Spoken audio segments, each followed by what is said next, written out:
You walk into a room and instantly shrink. Your shoulders pull in slightly. Your voice lowers half a pitch. Your eyes avoid meeting others. You don't even notice it because it's not conscious anymore. It's routine. It's your default state. You move like someone afraid of stepping on invisible boundaries. And that's exactly what the world sees. You don't take space, you borrow it. You don't speak, you request to be heard. You don't live, you ask for permission to exist. And no one respects a man who moves like that. Respect, in this world, is a negotiation of presence. You walk in like you belong there, or you walk in like you hope someone will let you stay. And people notice, always, even when they don't say a word, they feel it. That subtle pull in your energy, that barely hidden self-questioning in your body language, that air of a man, trying to be agreeable instead of undeniable. This isn't about being loud or arrogant or some caricature of alpha. It's about a fundamental misunderstanding that weak men carry like a cross.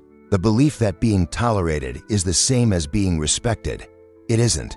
It never was. And no matter how much you try to be nice, harmless, inoffensive, you will never be truly respected until you become something more dangerous than the chaos around you. Niccolò Machiavelli understood this centuries ago. He never said to be cruel for its own sake. He said if you must be feared or loved, and cannot be both, it's better to be feared. Why? Because fear commands attention. Because strength, even when silent, creates gravity. Because the man who walks into a room with conviction does not need to demand respect. He becomes the center of it. But you move like a man hoping to avoid conflict, hoping not to be noticed too much. You smile too much when you're uncomfortable. You apologize for existing without using those words. You laugh when you're nervous, nod when you disagree, and tolerate small humiliations because you think they'll just go away. You think respect is something you earn by showing how safe you are, how kind, how agreeable. And you couldn't be more wrong. The world doesn't owe you respect for playing it safe. In fact, it punishes you for it. People instinctively trust strength, not the brute kind but the internal kind. The kind that radiates from a man who does not need external validation, because his existence is already his declaration. You don't get respect by being invisible. You get it by being seen and refusing to shrink. You get it when your words carry weight, because you've built the spine to say what you mean without flinching. You get it when you stop editing your behavior for the comfort of others and start editing your reality to match the man you've chosen to become. Every time you avoid speaking your mind to keep the peace, you teach people that your voice is negotiable. Every time you walk away from confrontation just to maintain harmony, you teach others that your boundaries are flexible. And every time you pretend to be okay with something that eats you from the inside, you build a prison of politeness that no one respects even if they like you.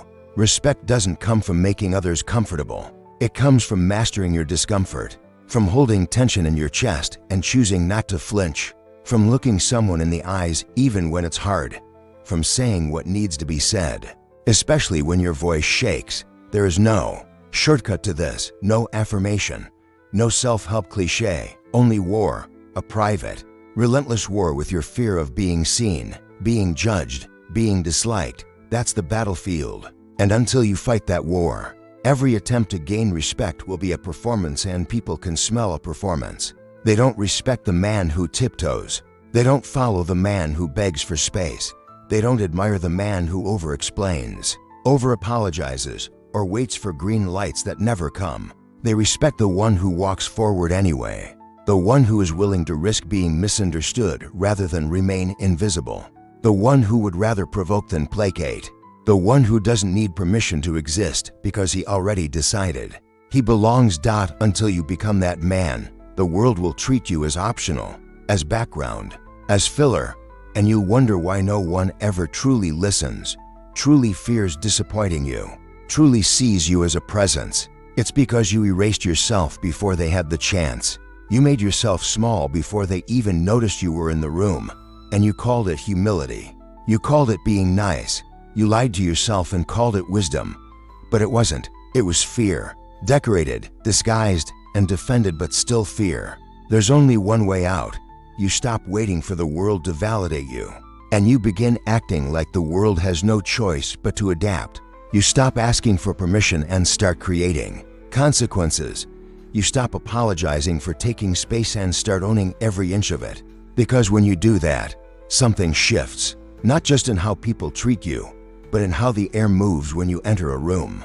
That's the moment you stop being tolerated and start being respected. That's when Machiavelli would nod from the shadows and say, "Finally, you've understood." Asterisk, asterisk. And when you finally understand this, you begin to see the invisible threads that run through every social interaction. You begin to notice how people test you not always with words, but with tone, with silence, with micro-expressions and subtle dismissals, the way someone cuts you off mid-sentence, the way your ideas are ignored until repeated by someone with more presence, the way your contributions are overlooked, not because they're worthless, but because you don't communicate value. Through your posture, your energy, your silence. Respect isn't about what you say, it's about the aura behind it. And if your aura says, "I hope you like me," they won't, not in a way that matters. People don't respect what they pity. They may feel sympathy, they may be polite, but respect comes from a place deeper than decency. It comes from sensing that someone is rooted in something unshakable, that they have edges, that they have lines you cannot cross without consequence. That behind their calm is power, and behind their words is the willingness to act. And most men today, they've been conditioned to suppress that power in exchange for acceptance. They've been trained like dogs, punished for aggression, rewarded for obedience, taught to smile, to nod, to sit still, to be small. And the result is an epidemic of forgotten men, drifting through life as supporting characters in everyone else's story. Niccolò Machiavelli didn't write The Prince as a manual for cruelty. He wrote it as a map of power, how it works, where it hides, and why the weak are always at its mercy. He understood that in a world of wolves, the sheep who survives is not the one who learns to bark, but the one who understands the rules of the hunt. You don't have to dominate to command respect, but you must never submit. There's a difference between humility and self-erasure, between diplomacy and cowardice, between peace and passivity. The modern man has blurred these lines, and that blur is the source of his suffering. Every time you suppress your instincts to avoid tension, you chip away at your masculine core. Every time you silence your opinion to keep things smooth, you soften your presence. Every time you hesitate instead of act, you fracture the trust others have in your authority. And over time, these small fractures become collapse. People begin to look through you. They stop reacting when you speak. They stop feeling your presence even when you're in the room. And you can scream all you want inside your mind. Why don't they respect me? But deep down you know the answer. Because you gave them no reason to. You can't demand what you have it embodied. You can't fake the gravity of a man who knows his worth. It must be built. Slowly, brutally, in silence, in solitude. It's not about becoming a tyrant. It's about becoming undeniable. The man who walks like his blood carries purpose. The man whose silence makes people uneasy, not because he's menacing, but because he's measured. The man who is feared not for what he might do, but for the fact that he needs no one's approval to be fully himself. This man does not ask for permission to speak. He does not seek applause to validate his convictions. He moves through life like his presence is a favor to the world, not a request for inclusion. And paradoxically, it is this self-containment, this inward gravity, that draws others to him. Men want to follow him. Women want to be near him, not because he's trying to impress, but because he's already impressed it upon himself that he is enough. Most will never become this. Most will remain ghosts in their own lives, seen but not felt, heard but not listened to, known but never respected. They will settle for polite approval and call it love. They will accept avoidance and call it peace. They will trade their edge for comfort, their fire for quiet, their truth for safety. And then, when life hands them emptiness, they will wonder, why? But you don't have to be most. You can choose to become something rare. You can begin, today, to reverse the pattern, to catch yourself when you shrink, and choose stillness instead. To stop explaining yourself when silence is stronger. To stare discomfort in the eye and choose not to flinch. It won't be easy. You'll lose people. You'll be misunderstood. You'll be hated by those who profit from your submission. But you'll also be free. And more than free, you'll be respected. And once you taste that respect, not the fake kind, not the surface-level approval of social media or shallow friends, but the deep, visceral recognition from others that you are someone, a presence, a force, there is no going back. You will never again beg for space. You will never again whisper when you mean to roar. You will never again lower your eyes when you are the standard others should rise to meet. This is what Machiavelli meant, not cruelty, not manipulation, but the cultivation of presence, of strength, of the refusal to be optional. The man who understands this becomes the architect of his world. Everyone else, just tenants hoping not to be evicted by the next man who actually believes he belongs. You don't ask for permission to exist. You exist and the world adjusts, asterisk, asterisk. And once the world begins to adjust to your presence, something even deeper shifts, not just in how others see you, but in how you see yourself. You stop moving with hesitation. You stop negotiating with your instincts. You stop second-guessing every word, every step, every breath. You realize that the man who once lived inside your body, the one who bent, folded, and apologized his way through life, was a ghost of your potential. He was a placeholder, a shadow, a shell designed by fear, sustained by approval, and destroyed. The moment you remembered what it felt like to stand, you begin to carry your own weight differently. Your spine straightens, not because you force it to, but because weakness no longer feels natural. Your voice deepens, not just in pitch, but in presence. When you speak, people pause, not out of politeness, but out of instinct. They feel something in you that they can't name, but they know it matters, that you matter, not because you begged for their attention, but because you no longer need it. You become the man whose eyes no longer dart around the room looking for validation. You become the one whose silence speaks more than most people's loudest attempts at significance. And then, something even more rare happens. The world starts to test you less. People stop pushing your limits. They stop disrespecting you in subtle ways, not because they've suddenly become better, but because you've become unmovable. They sense it. They know that whatever storm they bring, you've already weathered worse inside your own soul. They know that there's nothing they can take from you, because you no longer outsource your value. You've reclaimed it. You own it now, and that ownership changes everything. You stop tolerating shallow conversations. You stop investing in people who drain you. You stop entertaining environments that require you to shrink in order to belong. You stop editing your words to be palatable to people who don't even know what they stand for. You no longer fit into places built for weaker versions of you, and that's the point. Growth isn't comfortable, it's isolating. But that isolation is sacred, because in it, you become forged. Machiavelli wrote about the necessity of virtue not as moral goodness, but as masculine excellence, the kind of inner fire that made a man capable of shaping his fate rather than surrendering to fortune. This virtue is not taught in schools. It's not passed down in soft parenting or found in modern comforts.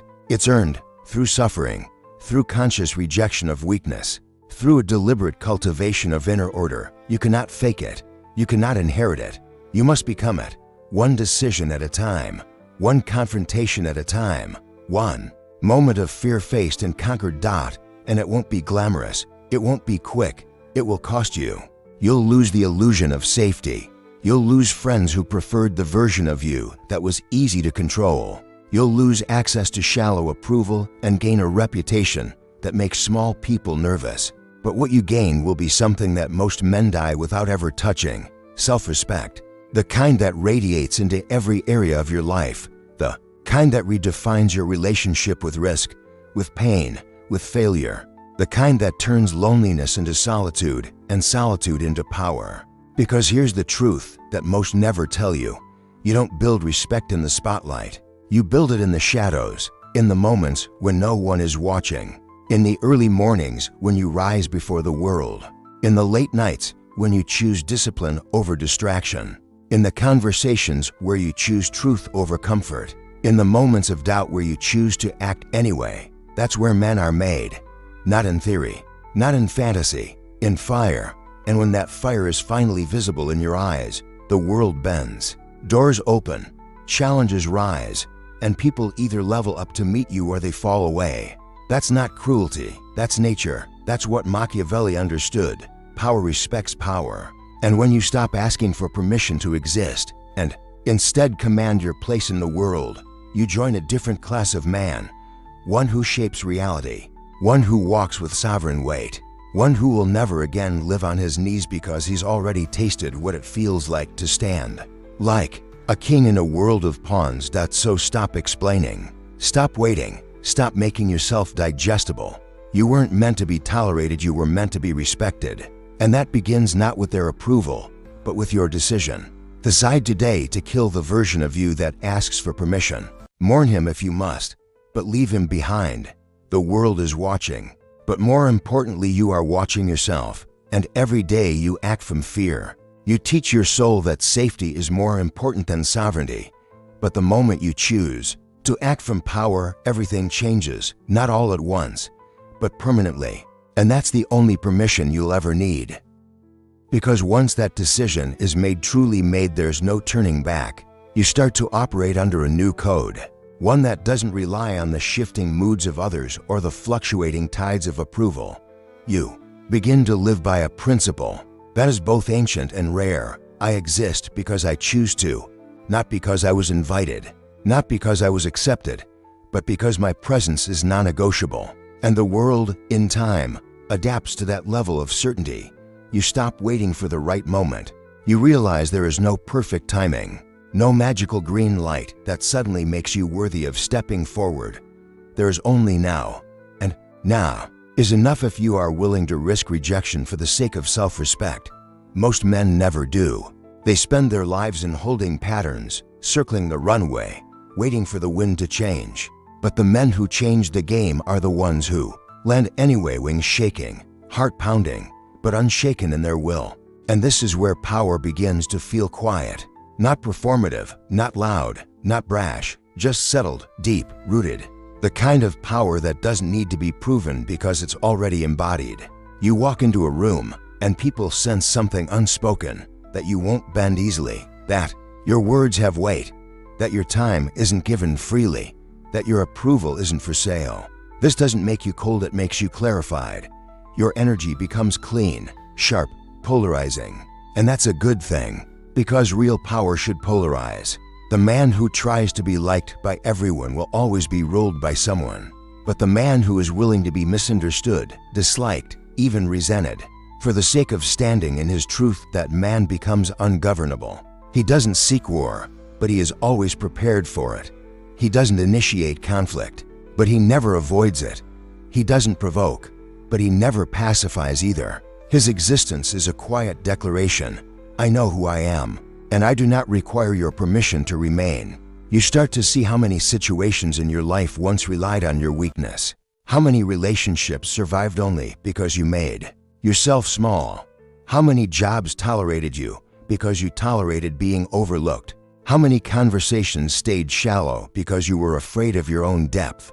And then you realize it wasn't the world that denied you respect. It was you who trained the world to ignore you. Through your hesitation, your silence, your constant surrender of self. But here's the brutal gift of self-responsibility. If you train the world to treat you that way, you can retrain it. It won't happen overnight. It won't be clean. It may cost you people, positions, and illusions. But every inch of ground you reclaim will be yours forever. Every moment you speak up instead of swallow your truth. Every time you hold your posture instead of collapsing into comfort. Every choice you make to be seen as you are, not as a sanitized version of yourself, builds a reputation with the one person who matters most, you. Because self-respect isn't given, it's built. It's constructed from the rubble of every time you refuse to betray yourself. It's the armor you forge every time you choose courage over comfort, truth over approval, reality over illusion. And once you build that inner fortress, people feel it. They feel it in your tone, in your pace, in your refusal to chase what should come to you. You no longer need to yell to be heard or beg to be seen. Your very presence becomes a statement, calm, steady, undeniable. This is the Machiavellian man at his peak. Not a tyrant, not a manipulator, but a force. A man who understands the politics of human nature, but refuses to be enslaved by them. A man who can play the game when he must, but never forgets who he is when the mask is removed. A man who moves like he owns the space he's in, not because of arrogance, but because of alignment. Because he has already conquered the most difficult territory a man can face, himself. So when people ask why no one respects them, the answer is often cruel, but simple, because they haven't respected themselves enough to stop hiding. Because they've been living as if they need permission to speak, to stand, to exist. But permission is not something given, it is taken. By those who have the courage to stop apologizing for their presence and start commanding it. No one will hand you that crown. You must seize it, not through noise, but through knowing. Through the steady work of becoming a man who doesn't flinch, doesn't chase, doesn't beg. A man who walks into the chaos of life and says, "This is mine to shape," not because he's perfect, not because he's fearless, but because he knows the alternative is death by 1,000 compromises. So decide, will you continue to drift in the quiet despair of permission seeking, or will you rise one action at a time into the unshakable reality of self-command? Because if you do, there will come a day when you no longer ask, "Why doesn't anyone respect me?" Instead, the world will ask, "Who is that man?" And the answer will be written in the way you stand, the way you speak, and the way the world rearranges itself when you enter the room. That is power. That is presence. That is a man who no longer asks for permission to exist because he already is. And from that moment on, every experience begins to feel different. The same rooms that once made you feel invisible now feel too small to contain you. The same people who used to talk over you now wait for your response, not because you've changed the volume of your voice, but because you've changed the weight behind it. Your words no longer seek to convince, they declare, they reveal, they cut through the noise. Not because you're louder, but because you're clearer. You've stopped performing. You've stopped asking the world to notice you. You've simply become someone the world cannot ignore. You begin to carry your days differently. Each morning is no longer a negotiation with your weakness, but a confrontation with your potential. You no longer dread the challenges ahead. You welcome them. They are the forge in which you test yourself, refine yourself, temper yourself. And every time you meet resistance, instead of folding, you feel your edges sharpen. You welcome the discomfort, not because you're a masochist, but because you've learned the secret all powerful men know, that pain is a compass. It points to the places where growth lives. You look around and realize that most people aren't alive. Not really. They're just surviving, distracted, disembodied, constantly numbing the quiet ache that tells them they're not who they were meant to be. They chase meaning in shallow pleasures, in fleeting validation, in external status. But you've stepped outside that current. You no longer move with the tide. You no longer need the crowd to feel right. You've chosen the harder path, the lonelier one, the one where you meet yourself again and again in the silence and ask, "What kind of man am I becoming?" And the answer is no longer vague. It's no longer buried under layers of doubt, because every day you build him, not in fantasies, not in dreams, but in the concrete, painful, beautiful reality of action. You train your body not for aesthetics, but for discipline. You read not for approval, but for depth. You speak not to be liked, but to tell the truth. You walk not to be seen, but because every step reminds you that you are real, present, here. The men who knew this before you, the Stoics, the warriors, the philosophers, the kings, they weren't chasing applause. They were building themselves into something that could endure, something that wouldn't collapse under pressure, something that didn't need to be liked to be effective. And that's what you've remembered. That manhood isn't about being accepted. It's about being anchored, grounded, driven by principle, not popularity. And yes, the world will still test you. It always will. There will still be people who try to diminish you, still be systems that want to tame you, still be voices, both internal and external, that whisper, maybe you should stay quiet, maybe you should step back, maybe you should play small. But now, you recognize those voices. You see them for what they are, the echoes of a weaker era, the remnants of the boy who thought safety was more important than truth. And you no longer listen. You don't kill that boy, you integrate him. You thank him for surviving, but you no longer let him lead. Because now, the man leads, the man with scars, with standards, with direction, the man who speaks less, but says more, who moves slowly, but with purpose, who listens fully, but never forgets his own voice. The man who walks into the unknown not because he's fearless, but because he's decided that fear will never dictate the size of his life again. This man no longer fits into the shallow containers society built for him. He doesn't belong in the narratives written for the docile, the domesticated, the diluted. He is too sharp, too awake, too dangerous in the most beautiful way. Dangerous because he cannot be manipulated. Dangerous because he cannot be coerced. Dangerous because his soul is no longer for sale. And you don't become this man through luck, you become him through choice. Thousands of quiet, hard choices. To wake up early when you wanted to sleep. To speak your truth when it would be easier to nod and smile. To walk away from what is comfortable and toward what is true. To do what's right even when no one is watching. Especially when no one is watching. That's the test, that's the path, that's the calling. And most will never answer it.